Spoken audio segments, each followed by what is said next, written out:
بسم اللہ الرحمن الرحیم۔ السلام علیکم ورحمۃ اللہ۔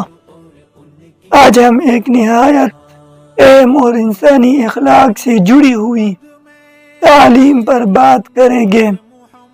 کسی کی مصیبت پر خوش نہ ہونا اور دوسروں کے لیے ہمدردی اور دعا کی فضیلت۔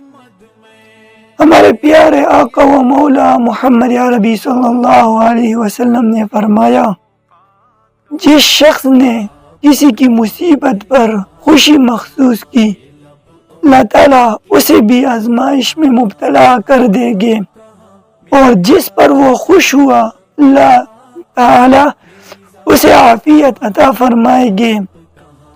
یہ حدیث شریف ہمیں یہ سبق دیتی ہے کہ دوسروں کی مشکلات پر خوش ہونا یا حسد کرنا نہایت خطرناک ہے، بہت خطرناک ہے۔ ہم اکثر سوچتے ہیں کہ اگر دوسرا فیل ہو جائے یا مشکل میں آ جائے تو ہمیں برتری حاصل ہوئی، لیکن حقیقت میں اللہ تعالیٰ ہماری نیتوں کو جانتا ہے کہ کون اعلیٰ ہے کون ادنا ہے۔ حضرت سیدنا واصلہ بن اسقع رضی اللہ تعالیٰ عنہ سے مروی ہے کہ رسول کریم صلی اللہ علیہ وسلم نے فرمایا، کسی کی مصیبت پر خوشی نہ کرو، کیونکہ جو خوش ہوتا ہے اللہ اسے بھی آزمائش میں مبتلا کر سکتے ہیں۔ یہ حدیث شریف ہمیں یہ یاد دلاتی ہے کہ مصیبت ایک آزمائش ہے اور ہر انسان کی زندگی میں مشکلات آتی ہے۔ اگر ہم دوسروں کی پریشانی میں خوشی محسوس کریں تو یہ ہمارے دل کو سخت کر دیتا ہے اور ہماری روحانی نشوونما میں رکاوٹ بنتا ہے۔ قرآن مجید میں بھی اللہ جل جلالہ فرماتے ہیں، وَلَا تَسْتَوِي الْحَسَنَةُ وَلَا السَّيِّئَةُ ادْفَعْ بِالَّتِي هِيَ أَحْسَنُ فَإِذَا الَّذِي بَيْنَكَ وَبَيْنَهُ عَدَاوَةٌ كَأَنَّهُ وَلِيٌّ حَمِيمٌ۔ برائی کا بدلہ بلائی سے دو، دیکھو کہ دشمنی بھی دوست میں بدل سکتی ہے۔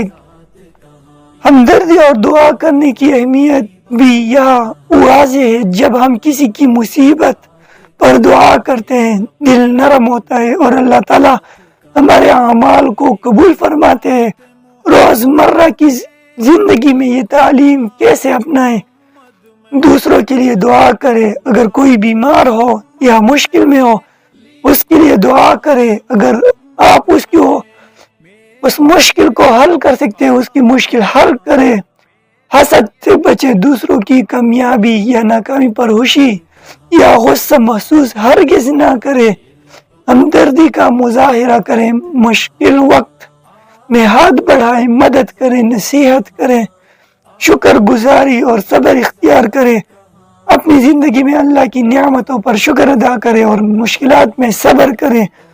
آخر میں نبی کریم صلی اللہ علیہ وسلم نے ہمیں سکھایا کہ دوسروں کے ساتھ حسن سلوک اور ہمدردی اختیار کرے، کیونکہ یہ وہ راستہ ہے جو دل کو سکون اور روح کو نور بخشتا ہے۔